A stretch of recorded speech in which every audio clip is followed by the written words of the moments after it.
What's up students, आज हम पढ़ेंगे हैंडबॉल के बारे में। सबसे पहले हम हैंडबॉल की हिस्ट्री के बारे में पढ़ लेते हैं। एंशिएंट ग्रीक में एक गेम खेली जाती थी जिसका नाम था यूरेनिया, और रोमन्स में एक गेम खेली जाती थी जिसका नाम था हार्पेस्टन।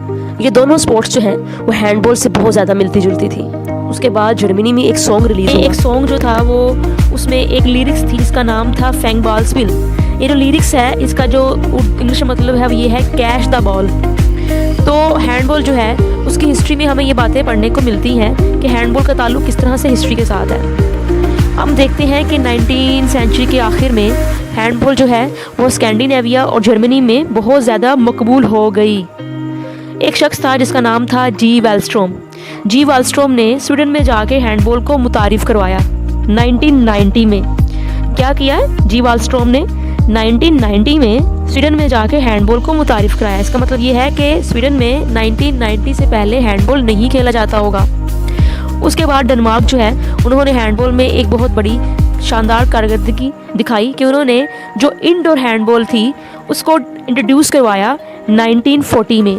इसका मतलब ये हुआ कि जो इंडोर हैंडबॉल है वो डेनमार्क ने इजाद की 1940 में।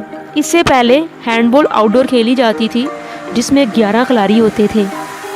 अब मैं आपको एक और बात बताती हूँ कि जो आउटडोर हैंडबॉल थी उसको ओलंपिक में शामिल कर लिया गया था 1936 में, और जो इंडोर हैंडबॉल है उसको ओलंपिक में शामिल किया गया 1972 में, और जो वुमेन हैंडबॉल गेम है उसको शामिल किया गया 1976 में ओलंपिक में। और एक बात ये भी है कि 1938 से लेकर 1966 तक इंडोर हैंडबॉल और आउटडोर हैंडबॉल इन दोनों गेम्स के, इन दोनों फॉर्मेट के अलग-अलग वर्ल्ड चैम्पियनशिप इवेंट्स हुआ करते थे। हैंडबॉल की जो गवर्निंग बॉडी है उसका नाम है इंटरनेशनल हैंडबॉल फेडरेशन, और ये जो है ये बनी थी 11 जुलाई 1946 में। इसका जो हेडक्वार्टर है वो स्विट्ज़रलैंड में है। जो हमारी इंटरनेशनल हैंडबॉल फेडरेशन है इसका जो पहला प्रेसिडेंट था उसका नाम था एवरी बंडेज। और अब हम पढ़ लेते हैं हैंडबॉल में कोर्ट की मेजरमेंट, बॉल की मेजरमेंट और मेजरमेंट्स के बारे में पढ़ते हैं। कोर्ट के बारे में, हैंडबॉल का जो कोर्ट होता है उसकी जो लेंथ होती है वो 40 मीटर होती है, और जो विड्थ होती है वो 20 मीटर होती है।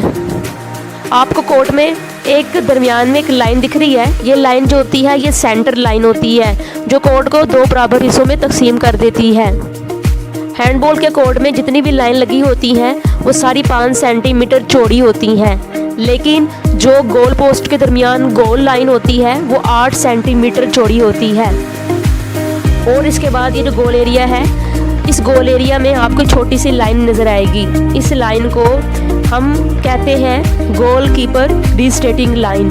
ये लाइन 15 सेंटीमीटर लंबी होती है और इसका फासला गोल पोस्ट से 4 मीटर होता है। कितना होता है? 4 मीटर फासला होता है गोल पोस्ट से। ये लाइन का मकसद इतना होता है कि जब पेनल्टी शूट मिले तो गोलकीपर इस लाइन के पीछे खड़ा हो, इस लाइन से आगे ना हो। तो ये मकसद होता है इस लाइन का। उसके बाद ये जो गोल एरिया है इसके एंड में आपको एक लाइन दिखेगी जिसको हम 6 मीटर की लाइन कहते हैं। ये जो गोल एरिया है इसमें किसी भी खिलाड़ी को, चाहे वो अटैकर हो चाहे वो डिफेंडर हो, इन दोनों में से किसी भी खिलाड़ी को इस गोल एरिया के अंदर आने की इजाज़त नहीं होती और ना ही इसको टच करने की इजाज़त होती है। इसलिए हम इसको 6 मीटर लाइन या गोल एरिया लाइन भी कहते हैं। जो डी है ये 6 मीटर की लाइन पे मुश्तमिल होती है। ये डी जिसको हम गोल एरिया कहते हैं, ये 6 मीटर का फासला होता है इसका गोल पोस्ट से, और इसका मकसद इतना होता है कि सिर्फ गोलकीपर का एरिया है, यहाँ पे कोई भी नहीं आएगा, चाहे वो ऑफेंसिव टीम हो चाहे वो डिफेंसिव टीम हो, तो कोई भी इसको टच नहीं कर सकता इस गोल एरिया को। और लेकिन अगर ऐसा हो जाए कि एक खिलाड़ी अटैकिंग टीम की तरफ से गोल करने आ रहा है और वो बॉल को गोल एरिया में फेंक देता है और उसके बाद गिर जाता है गोल एरिया में या टच कर लेता है गोल एरिया की डी वाली लाइन को, तो क्या ये फाउल होगा? नहीं होगा फाउल। क्यों? क्योंकि गोल करने की कोशिश के बाद, बॉल को फेंक देने के बाद अगर अटैकिंग टीम का प्लेयर गिर जाता है गोल एरिया में या टच कर देता है डी को, पूरे गोल एरिया में किसी लाइन को टच कर देता है, तो फाउल नहीं होता, क्योंकि उसने शूट तो कर दिया है। तो ये है, आपने याद रखना इस बात को। शूट करने से पहले टच नहीं कर सकता, शूट करने के बाद बॉल को अपने हाथ से फेंक देने के बाद टच कर सकता है गोल एरिया को अटैकिंग टीम का प्लेयर। अब आपको डी से बिल्कुल बाहर यानी गोल एरिया से बिल्कुल बाहर आपको एक छोटा सा डॉट नज़र आ रहा है यहाँ पे। ये जो यहाँ पे एक छोटी सी लाइन होती है जो कि 7 मीटर की लाइन कहलाती है। 7 मीटर की लाइन का मतलब ये है कि ये गोल पोस्ट से 7 मीटर के फासले पर है। गोल पोस्ट क्या होती है? वो जो गोल पोस्ट जिसमें आप बॉल को फेंक के गोल करते हैं ना, मैं आपको दिखाती हूँ, ये होती है गोल पोस्ट जिसमें गोल करना होता है बॉल को फेंक के। तो जो 7 मीटर की लाइन है इसका मकसद सिर्फ इतना है कि जब भी पेनल्टी शूट मिलेगी तो 7 मीटर की लाइन के पीछे से खड़ा होकर खिलाड़ी पेनल्टी शूट लगाएगा। तो 7 मीटर की लाइन का मकसद ये है कि पेनल्टी शूट 7 मीटर की लाइन के पीछे से लगाया जाएगा और पेनल्टी शूट लगाते हुए जो खिलाड़ी है उसका पाँव टच नहीं करना चाहिए इस लाइन को, जो कि 7 मीटर वाली लाइन है। खिलाड़ी के पास सिर्फ 3 सेकंड होते हैं पेनल्टी शूट लगाने के लिए। इसके बाद आपको डॉटेड डी नज़र आ रही है। जो डॉटेड डी है ये जो है ये 9 मीटर का एरिया कहलाता है। इस एरिया का मकसद इतना होता है कि जब भी फ्री थ्रो मिलेगी तो इस एरिया के पीछे से फ्री थ्रो लगाई जाएगी। 9 मीटर के इस एरिया को हम फ्री थ्रो एरिया कहते हैं क्योंकि इस एरिया का फासला गोल पोस्ट से 9 मीटर का होता है। यहाँ से फ्री थ्रो जब लगाई जाती है तो जो कोई फ्री थ्रो तब मिलती है जब कोई भी खिलाड़ी इस टीम में कोई फाउल करता है तो मुखालिफ टीम को फ्री थ्रो मिलती है जो कि इस एरिया से लगाई जाती है। जितने भी ओपोनेंट टीम के खिलाड़ी होंगे वो फ्री थ्रो लगाने वाले खिलाड़ी से 3 मीटर के फासले पर होंगे जब तक वो फ्री थ्रो नहीं कर देता। तो इस तरह से आपने याद रखना है 4 मीटर, 6 मीटर, 7 मीटर और 9 मीटर का मीटर लाइन के बारे में कि वो क्या है।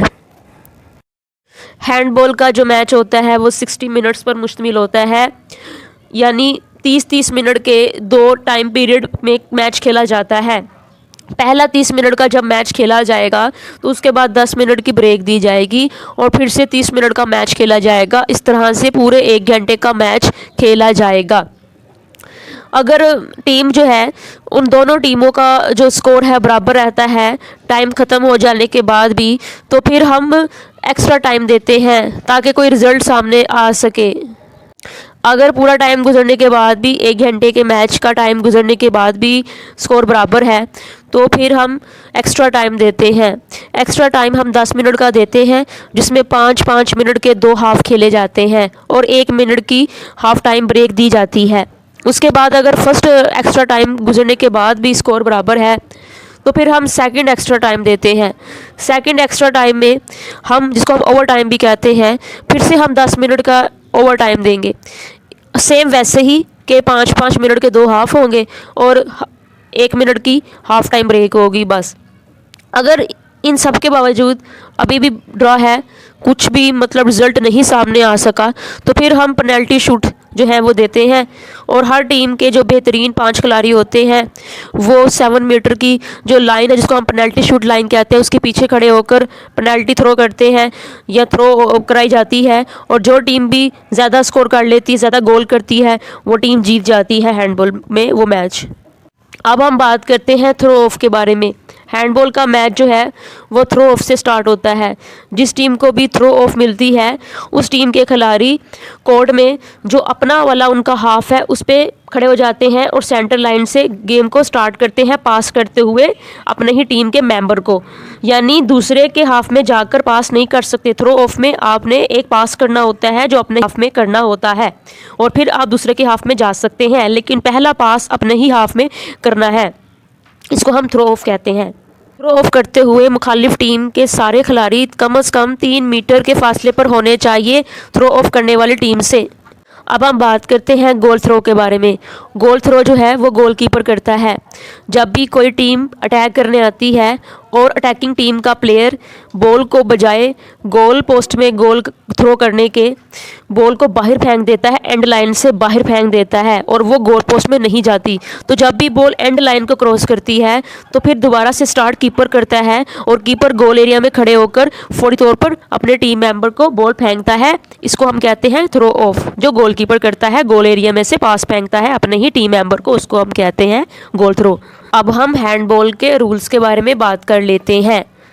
हैंडबॉल में आप बॉल को पकड़कर सिर्फ 3 स्टेप्स ले सकते हैं वॉक करते हुए। इससे ज़्यादा आप स्टेप नहीं ले सकते बॉल को पकड़कर, वरना वो फाउल होगा। लेकिन अगर आप बॉल को पकड़कर चलना चाहते हैं, वॉक करना चाहते हैं, तो आप ड्रिबल करते हुए ये काम कर सकते हैं, जिस तरह बास्केटबॉल में ड्रिबल की जाती है। तो आप हैंडबॉल में भी बॉल को ड्रिबल करते हुए जितने मर्जी स्टेप ले सकते हैं, लेकिन बॉल को ड्रिबल किए बगैर पकड़कर सिर्फ 3 स्टेप ही ले सकते हैं। दूसरा फाउल हमारे पास आता है डबल ड्रिबल। डबल ड्रिबल उसको कहते हैं जब कोई खिलाड़ी ड्रिबलिंग करते हुए बॉल को लेके जा रहा था और वो एकदम से रुका, बॉल को पकड़ा हाथ में और फिर से दोबारा ड्रिबल स्टार्ट कर दी, तो इसको हम डबल ड्रिबल कहते हैं। आप एक बार ड्रिबल करने के बाद रुककर दोबारा ड्रिबल नहीं कर सकते, वरना ये फाउल होगा। आप एक बार ड्रिबल करते हुए अगर बॉल को लेके जा रहे हैं तो आप सिर्फ उसको पास कर सकते हैं। अब आप दोबारा से ड्रिबल नहीं कर सकते, या तो गोल कर सकते हैं या तो पास कर सकते हैं, दोबारा अगेन ड्रिबल नहीं कर सकते एक बार रुकने के बाद, वरना ये फाउल होगा, जिसको हम डबल ड्रिबल कहते हैं। आप हैंडबॉल की बॉल को अपने फुट से टच नहीं कर सकते।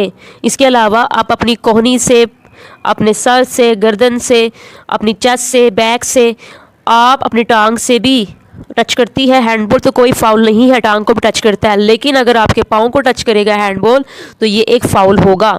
हैंडबॉल में एक और टर्म हम यूज़ करते हैं जिसको हम कहते हैं पैसिव प्ले। पैसिव प्ले में ये होता है जो टीम भी अटैक कर रही है वो आपस में पास करती जाती है और गोल करने की कोशिश नहीं करती।